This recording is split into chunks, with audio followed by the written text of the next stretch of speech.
इयम् आकाशवाणी। सम्प्रति वार्ताः श्रूयन्ताम्। प्रवाचिका निधिः झाः।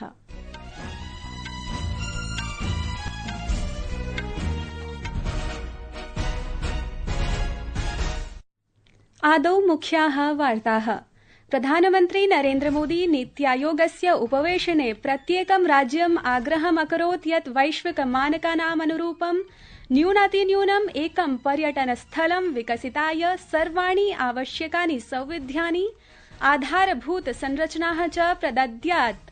भारतेन संयुक्तराष्ट्रसंघस्य सुरक्षा परिषदि आतंकवादस्य विषये कट्वालोचितं पाकिस्तानम्। विदेशमन्त्री सुब्रह्मण्यम जयशंकरः आतंकवादं विरुध्य भारतं प्रति जर्मनी देशस्य समर्थनमभिलक्ष्य प्रकटितवान् कार्तज्ञभावम्। केरल राज्ये प्रावृट्कालः निर्धारित दिनाङ्कात् 8 दिनानि पूर्वमेव आगतः। अपि च क्रीडावार्तासु भारते क्रिकेट नियन्त्रण मण्डलेन आतिथ्यस्य इंग्लैंड विरुद्धस्य आगामि 5 क्रीडा श्रृंखलायाः कृते 16 सदस्यीय भारतीय निकेश क्रिकेट दलस्य घोषणा कृता। भारतीय दलस्य नूतनः नायकः भविष्यति शुभमन गिलः।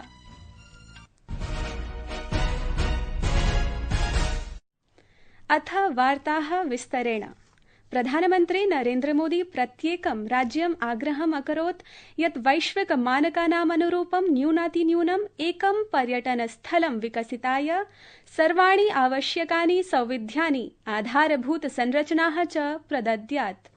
नवदिल्ल्यां नीत्यायोगस्य 10मस्य शासक परिषदः उपवेशनस्य अध्यक्षतां कुर्वन् प्रधानमन्त्री नरेन्द्र मोदी पर्यटनं वर्धयितुं समीपस्थ नगराणां विकासाय च एकं राज्यम् एकं वैश्विकं गन्तव्यम् इति उपक्रमे बलं दत्तवान्।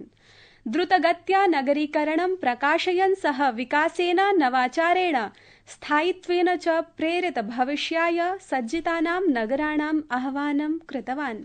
प्रधानमन्त्रिणा मोदिना केन्द्र राज्याभ्यां सहयोगेन द्रुततर विकासस्योपरि बलं दत्तं यत् यदा प्रत्येकस्य राज्यस्य विकासः भवति तदैव भारतमपि विकसितं भवति। सः सम्मानपूर्णैः विधीनां नीतीनां च महिलानां कार्यबले अधिकाधिकं समावेशस्यापि आग्रहं कृतवान्। उत्तरप्रदेशस्य मुख्यमन्त्री योगी आदित्यनाथः, आन्ध्रप्रदेशस्य मुख्यमन्त्री चन्द्रबाबू नायडू, हिमाचलप्रदेशस्य मुख्यमन्त्री सुखविन्दर सिंह सुक्खू, मध्यप्रदेशस्य मुख्यमन्त्री मोहन यादवः, छत्तीसगढ़स्य मुख्यमन्त्री विष्णुदेव साई इत्यादयः सभायां भागं गृह्णन्ति।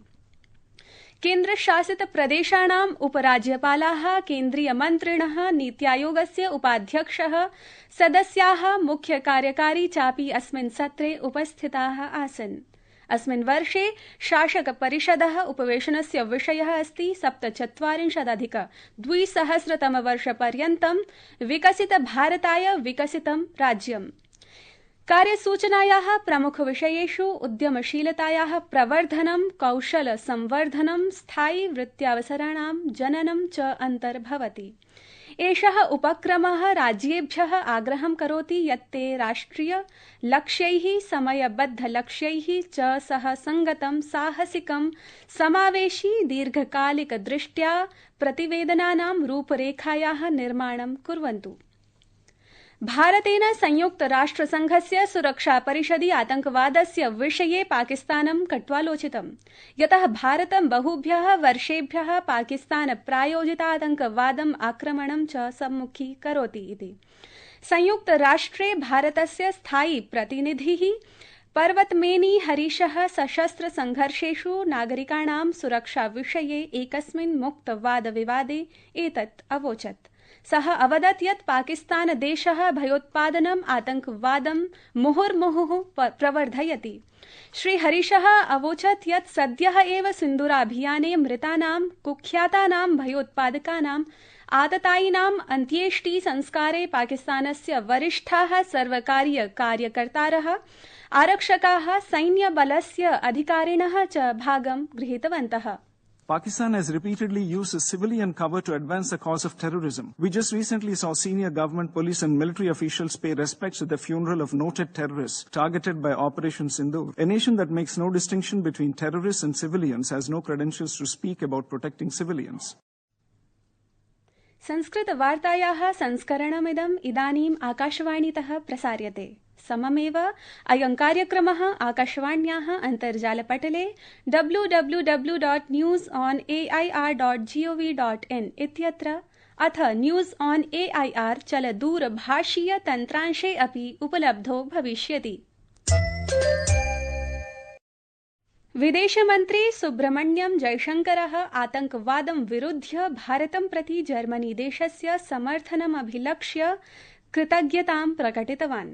जर्मनी देशस्य बर्लिन नगरे German council on foreign relations इत्यत्र वार्तालापं कुर्वन् डॉक्टर जयशंकरः अवदत् यत् जर्मनी देशस्य भयोत्पादक आक्रमणस्य निन्दया भारतम् उल्लसितम् अस्ति। डॉक्टर जयशंकरः अवदत् यत् पाकिस्तान देशः आतंकवादं शस्त्ररूपेण बहुभ्यः वर्षेभ्यः प्रयुक्तवान्, भयोत्पादकेभ्यः आश्रयं च दत्तवान्। डॉक्टर जयशंकरः पहलगाम भयोत्पादक आक्रमणस्य निन्दाम् अकरोत् यत् न केवलं जम्मू कश्मीर प्रदेशयोः अपितु भारतस्य अन्येषु भागेषु अपि लक्ष्यम् अकरोत्। विदेशमन्त्रिणा भारत जर्मनी सम्बन्धस्य विषये उक्तं यत् उभय देशयोः मध्ये रक्षा सुरक्षा क्षेत्रयोः परस्पर सम्बन्धाः अतीव सुदृढौ भविष्यतः इति। There's virtually no country which would say, I approve of what is done, or no country which would say, I don't condemn what was done. And I have the right to defend myself, my people. I have the right to secure my country. Much of the world would agree with. And I'm happy to say that Germany does. We are very encouraged both by the very early condemnation of the terrorist attack, as well as the very clear message which we got on the 7th of May and again today from Minister Wadephul, that Germany recognizes India's right to defend itself against it. दक्षिण पश्चिम वृष्टिकालः अद्य केरल राज्ये 16 वर्षेषु प्रथमवारं निर्धारित दिनाङ्कात् 8 दिनानि पूर्वमेव आगतः। केरल राज्ये सामान्यतः जून मासस्य 1 दिनाङ्के प्रावृट्कालः आयाति। भारतीय ऋतुविज्ञान विभागेन संसूचितं यत् इतः पूर्वं केरल राज्ये 9,200तमे वर्षे प्राग् प्रावृट्कालः आगतः। एतदतिरिच्य ऋतुविभागः सूचयति यत् कर्णाटकस्य कारवार, शिवमोग्गा, हसन, मैसूरु क्षेत्रेषु प्रावृट्टम् आयाति। सममेव महाराष्ट्रस्य च कतिपय जनपदेषु वृष्टिः दृश्यते। भारतीय ऋतुविज्ञान विभागेन 7 जनपदेषु नारङ्गवर्णीया सञ्चेतना अपि च 2 राज्ययोः कृते रक्तवर्णीया सञ्चेतना प्रकटिता।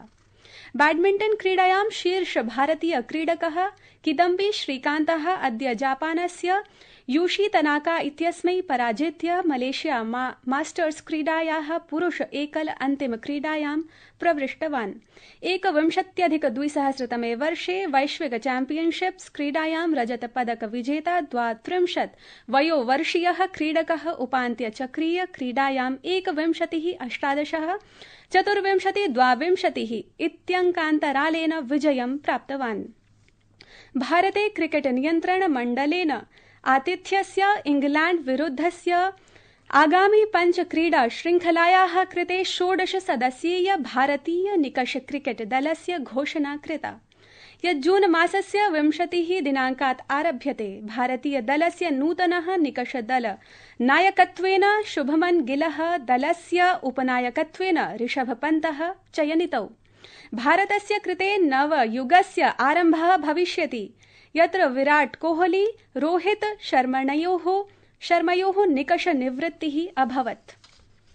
प्रियाः श्रोतारः, संस्कृत जगता सम्बद्धैः विभिन्नैः क्रियाकलापैः संवलितस्य संस्कृत साप्ताहिकीति विशिष्ट कार्यक्रमस्य प्रसारणम् आकाशवाण्याः MF गोल्ड प्रवाहिकातः श्वः रविवासरे मध्याह्ने 1:30 भविष्यति।